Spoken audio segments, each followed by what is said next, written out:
আসসালামু আলাইকুম রহমতুল্লাহ বারাকাতু। ওয়ালাইকুম আসসালাম রহমতুল্লাহ বরকাত। জি। উত্তর চব্বিশ পরগনা থেকে বলছিলাম। জি বলেন। বলছি, শেখ বলছে আমাদের বাড়ি আগেকার তো আমরা তো এত জানতাম না যে আগে ওইসব যে বই টই গুলো ছিল, যে বিভিন্ন জন বেদাতি বই টই গুলো, ওই বইগুলো কি করা যেতে পারে, মানে কি করতে পারে বইগুলো সরাতে বইগুলোর চাচ্ছি মানে। বইগুলোর বেদাতি বই যেগুলো থেকে গেলে অন্যরা ক্ষতিগ্রস্ত হবে, গোমরা পথভ্রষ্ট হবে বেদাতি বই পড়ে। আর আল্লাহ আপনাকে হেদায়েত করেছেন, বলুন আলহামদুলিল্লাহ। সুতরাং সেই বইগুলি সম্পর্কে সেই আমলটাই করবেন যে আমল করেছেন আমিরুল মোমেনিন ওসমান বিন আফফান রাদিয়াল্লাহু তাআলা আনহু।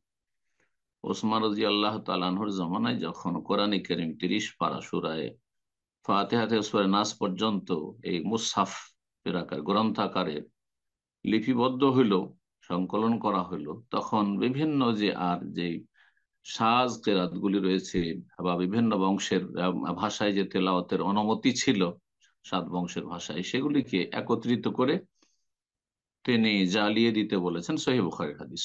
গতকালকে যে সহিহ বুখারী পর্ব ফাজাইলে কোরআন পর্ব আমরা দ্বিতীয় পর্ব আলোচনা করেছি, তাতে হাদিসটি গিয়েছে।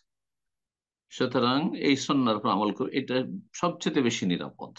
জ্বালিয়ে দিলে হলো কি, আপনি অবমাননার জন্য জ্বালাচ্ছেন না কাফেরদের মতো, আপনি জ্বালাচ্ছেন যে অক্ষরগুলি নিশ্চিহ্ন হয়ে যাবে। অক্ষরগুলো নিশ্চিহ্ন হয়ে গেলে যে কোনো জায়গায় সেটা ছাই হয়ে গেল, আর সেটা কালামুল্লাহর আকারে থাকলো না, আল্লাহর কালামের আকারে চেনা যাচ্ছে না যে সেখানে আল্লাহ লিখা আছে বা মোহাম্মদ লিখা আছে, অথবা কোরআনের কোনো আয়াত লিখা আছে, আলিফ লাম মিম যালিকাল কিতাব লিখা আছে, কিছু চেনা যাচ্ছে না।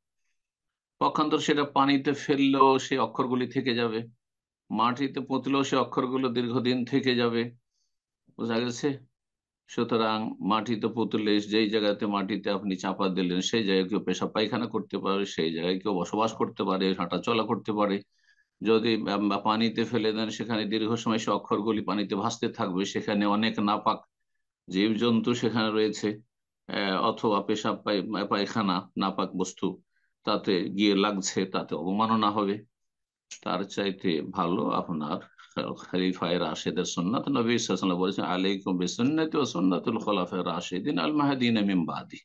আমার সুন্নাতকে আঁকড়ে ধর, আমার পূর্বে যারা হেদায়েত প্রাপ্ত সঠিক পথের পথিক খোলাফায়ে রাশিদিন, তাদের সুন্নত আদর্শকে আঁকড়ে ধর। সুতরাং সেগুলি কিতাবকে নিশ্চিহ্ন করে দেবেন। তবে যেহেতু সমাজ হচ্ছে মূর্খ সমাজ, সমাজ হচ্ছে বেদাতি সমাজ, তাদেরকে অবগত করে নয়, না হলে হইচই একটা ফিতনা ফাসাদ হবে যে দেখো এরা ধর্মীয় বই পুস্তক জ্বালাচ্ছে, তখন আপনার সেখানে হ্যাঁ জীবনযাপন হয়তো মুশকিল হয়ে যাবে।